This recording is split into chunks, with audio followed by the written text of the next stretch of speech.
Hello friends, welcome to my channel. आज मैं आपको रामधारी गुप्ता खंड 1 से हिंदी डिक्टेशन लिखवाने जा रही हूँ। तो चलिए शुरू करते हैं।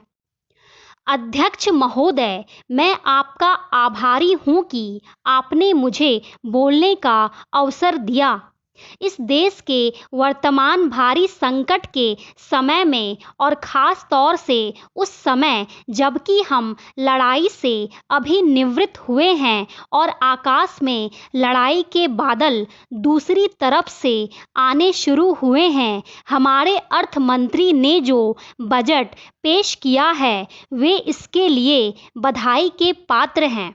यद्यपि भिन्न भिन्न पहलुओं को लेकर आलोचनाएं की गई हैं, लेकिन यदि उनकी कठिनाइयों को भी देखा होता कि राष्ट्र को किन किन संकटों का सामना करना पड़ रहा है, इस बात पर भी अगर मेरे से पहले बोलने वाले वक्ताओं ने विचार किया होता तो मेरा विश्वास है कि उनकी आलोचनाओं का आधार कुछ दूसरा होता।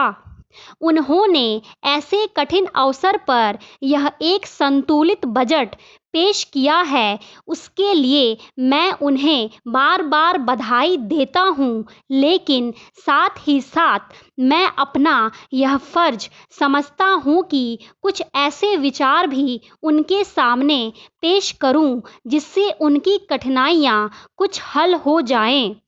उदाहरण के तौर पर विगत 2 वर्षों में लेखा जोखा कमेटी में बैठने के समय मुझे ऐसा अनुभव हुआ है कि इस देश में 2-3 इस प्रकार की त्रुटियां मौजूद हैं जिनको दूर करने के लिए, जिनकी जांच करने के लिए यदि कोई एक कमेटी या आयोग बिठा दिया जाए तो राष्ट्र को, राष्ट्र की सरकार को, राष्ट्र के विकास कार्यों को और राष्ट्र की रक्षा व्यवस्था के लिए करोड़ों नहीं अरबों की व्यवस्था फौरन हो सकती है।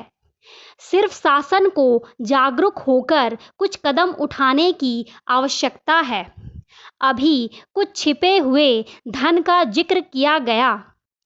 सरकार ने भी समय समय पर ऐसा आभास दिया है कि इस देश में लगभग 3,000 करोड़ रुपए का छिपा धन मौजूद है।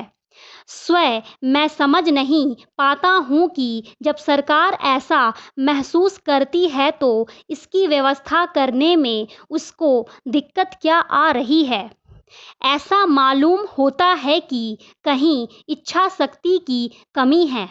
भारत की जनता ने इस सरकार को इतना शक्तिशाली बनाया है कि उसने संकट की घड़ी में उस दुश्मन के दांत खट्टे किए जिसके कि ऊपर अमेरिका और इंग्लैंड जैसी शक्तियों का अटूट सहारा था और जिसको कि उन्होंने हमारे विरुद्ध उकसाकर खड़ा किया था और अपना पूर्ण सहयोग दिया था।